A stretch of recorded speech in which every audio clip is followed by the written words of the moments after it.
On this edition of UMTV News. I stand with the transgender community, and I stand with the LGBT community. We take you to an art exhibition in Little Haiti with the trans-Cuban theme. Plus,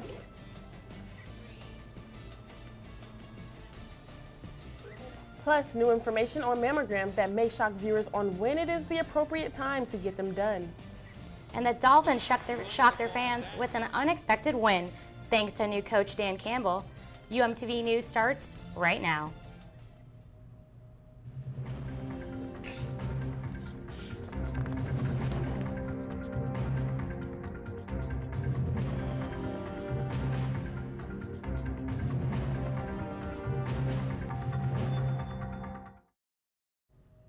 Hello and welcome to UMTV News. I'm Justina Cornell. And I'm Brianna Browning. A controversial new exhibit opened up in Miami's Little Haiti this week.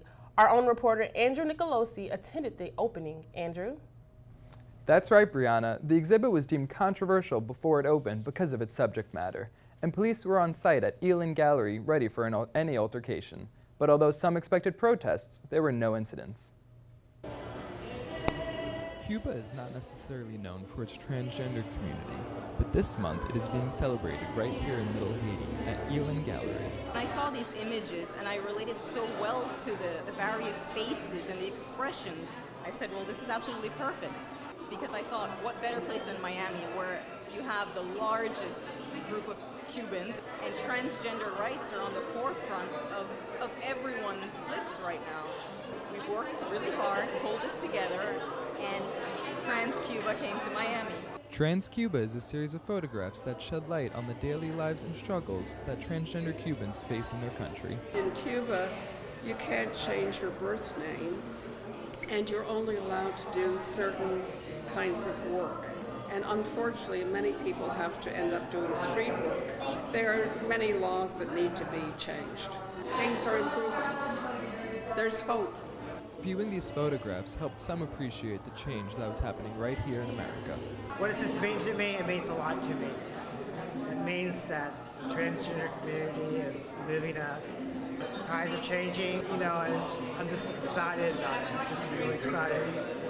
A common feeling was shared by visitors as the gallery was filled with acceptance and love. This exhibit demonstrates that we're just human beings and we're all trying to be our authentic selves. I would like for the world to see people for people and love them as people. I just want people to be appreciated for who they are. The Trans Cuba exhibit will be on display at Elan Gallery until November 28th, and select photographs will be included in the gallery's Art Basel exhibit in December. Back to you guys at the desk. So far in 2015, there have been almost 800 fatal police shootings around the country.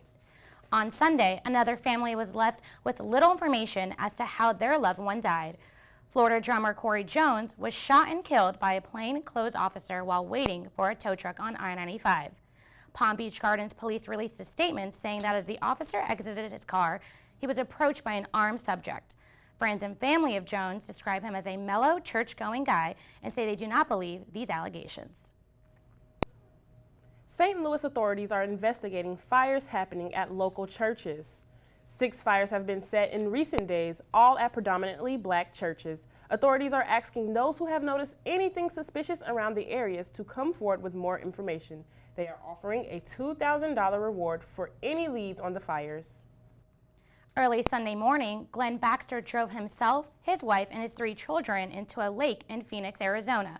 Surveillance video shows Baxter surveying the lakefront before driving and flipping the SUV upside down in the water. Despite the efforts of fishermen and police, there were no survivors. Police say what the 27-year-old did was deliberate and are investigating it as a murder-suicide. The race for president continues to heat up. On the Republican side, the ongoing war of words between frontrunner Donald Trump and former Governor Jeb Bush shifted to the topic of terrorist attacks of 9/11. CNN's Jeremy Roth has more. When you talk about George Bush. I mean, say what you want, the World Trade Center came down during his time. Donald Trump is under fire for suggesting former President George W. Bush is partly to blame for the 9/11 attacks. In a Friday interview with Bloomberg TV, the Republican presidential candidate seemed to imply Bush shared responsibility for the acts of terrorism that took down the Twin Towers. He was president, okay? Don't blame him or don't blame him, but he was president. The World Trade Center came down during his reign. The former president's brother and fellow GOP candidate Jeb Bush responded via Twitter. How pathetic for @RealDonald Trump to criticize the president for 9/11. We were attacked and my brother kept us safe.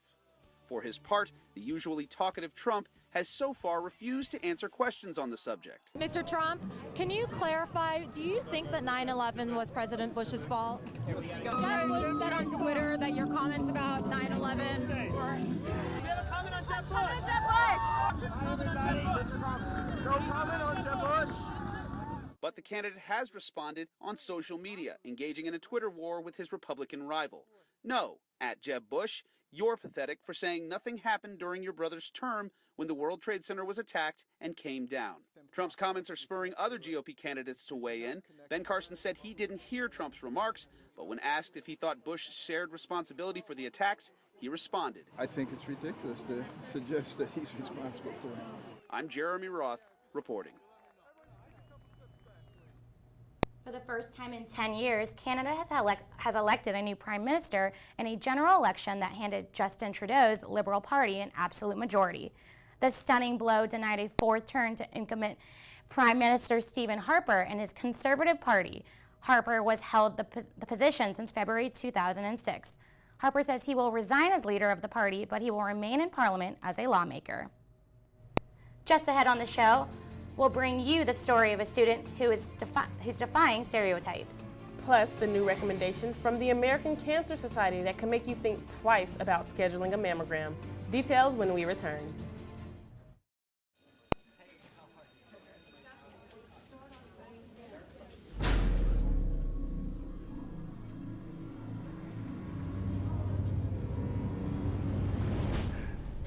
You guys going to my party on Friday? Yeah, dude, it's gonna be crazy. All right. What's up, dude? I'm loving your jacket. Don't be such a fag. If you don't mean it, why say it? Words hurt. Think before you speak.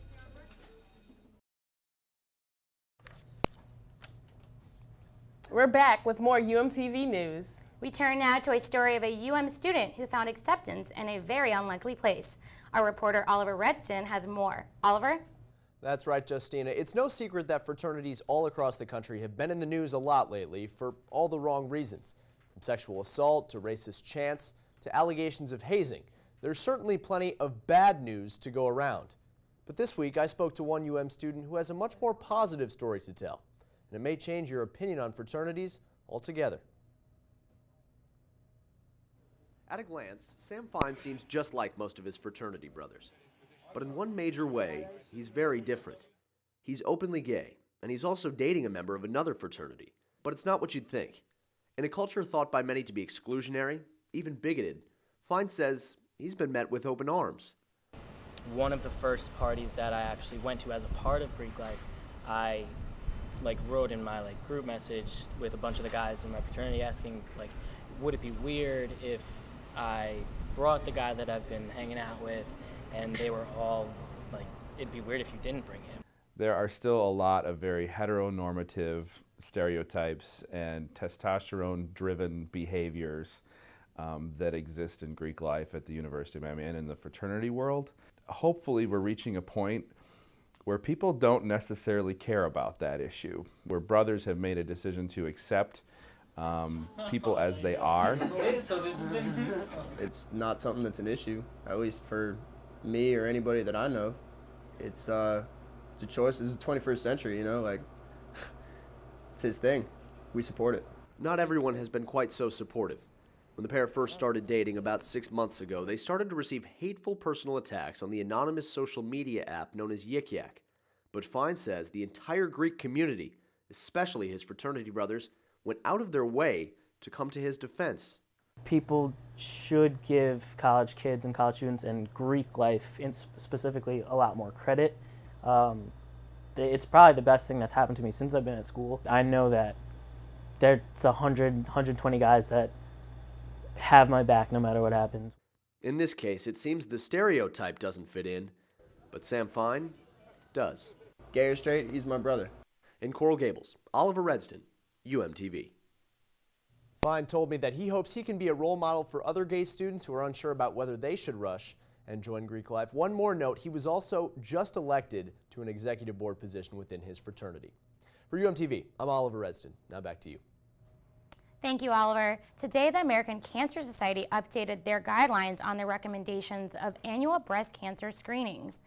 The new guide says women should start beginning mammograms at the age of 45 instead of the current age of 40, and they should do it every other year instead of the current annual recommendation. This advice is for women at average risk of breast cancer generally. Doctors recommend more intensive screenings for higher risk women. UM's campus is glowing pink this October in honor of Breast Cancer Awareness Month. Members of Zeta Tau Alpha sorority have turned the Cobb Fountain pink to spread awareness about breast cancer and highlight the many advances in research. Zeta's Think Pink event featured many personal stories, such as the one of President Frank's wife, Felicia Nall, who is a breast cancer survivor herself. The sorority's philanthropic efforts go beyond just raising money. Think Pink chair Sarah Gudo says the events are also about spreading knowledge about the importance of early detection. Make sure everyone is aware of early detection, everyone knows where the resources come from, and knows where they can get those resources. Hurricane Productions announced that this year's homecoming performers will be T-Pain and Waka Flocka Flame. The concert will be on November 5th at the Bank United Center. Doors open at 7 p.m. Students can pick up one free ticket in the breezeway Monday through Thursday. Visit www.hurricaneproductions.org/homecoming for more information. Coming up just ahead, we'll have highlights from a busy weekend of football. And the announcement that could mean more chocolate for everyone. UMTV News returns right after these messages.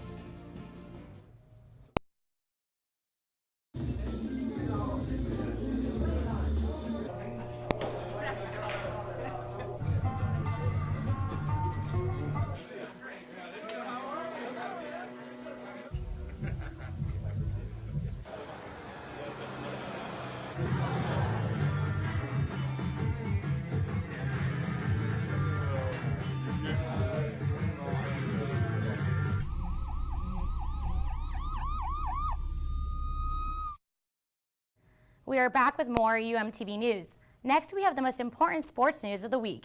And for this, we go to Brianna Browning at the Sports Corner. Brianna? Thanks, Justina. We begin Sports Corner today with news about paraplegic and former Paralympic athlete Oscar Pistorius.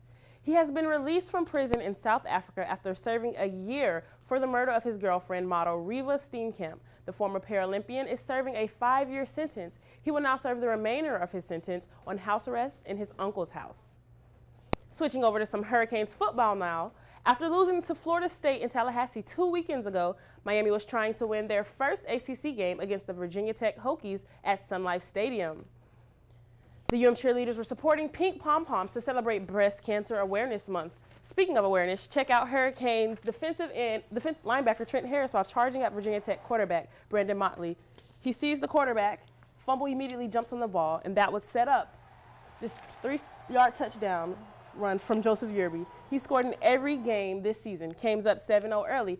It was back and forth contest the entire game, but then Canes were able to pull away this 2-yard touchdown catch by senior Sean Scott in the second touchdown of the day. That would seal it. Canes were in their first ACC Coastal game. Now moving to the pros, Dolphins look to turn things around against the Titans after coming off a bye week. The Fins fired head coach Joe Philbin following a blowout loss to Jets 2 weekends ago. So now all eyes were on interim coach Dan Campbell. There's Campbell, the former Titans head coach. He originally entered the organization as an intern. Does he have what it takes? It seemed to in this game. First quarter, Ryan Tannehill fakes a throw and hands it to Jarvis Landry, who maneuvers down the sideline for a 22-yard score. The Dolphins' first quarter touchdown this year. Dolphins up 7-0. Then a little bit of controversy in the second quarter. Dolphins defensive end Olivier Vernon with a low hit on Titans QB Marcus Mariota. He has since been diagnosed with a sprained MCL.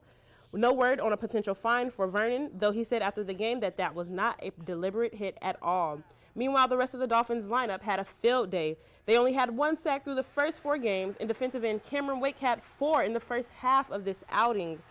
Check out this strip sack here. Dolphins recover the ball. Miami defense forced 4 takeaways, including 2 picks from Mariota. Not only did the defense finally show up, but so did the run game. Dolphins running back and former Miami Hurricane Lamar Miller rushed for his first touchdown of the year with this run up the middle. Miller also passed the century mark for the first time this career, accumulating 113 yards. All Dolphins in on this one. Final score, 38-10. After the game, new head coach Campbell talked about what was the winning formula. You guys were out there on the field. Those guys, we pressed it to the limit. We know what the model is now. Okay, we got to go after each other. All right, and when we come back Wednesday, it's back, offense versus defense, and it's going to be competitive. We're going to turn it up. Dolphins will next play the Bills on Sunday at 4:25. That will do it for sports. Back to Justina at the desk. Hershey's has announced that it will start selling Hershey's Kisses Deluxe beginning November 5th. The candies are double the size of regular Kisses and have a hazelnut center with Rice Krispies. The Deluxe Kisses will be on sale through Valentine's Day and will come in packages of 3 and 4, as well as gift boxes sizes with 15, 35, and 75. It was first introduced in China 2 years ago, where they were a huge success. That is all the time we have for UMTV News. Thank you for joining us. See you next week, Miami.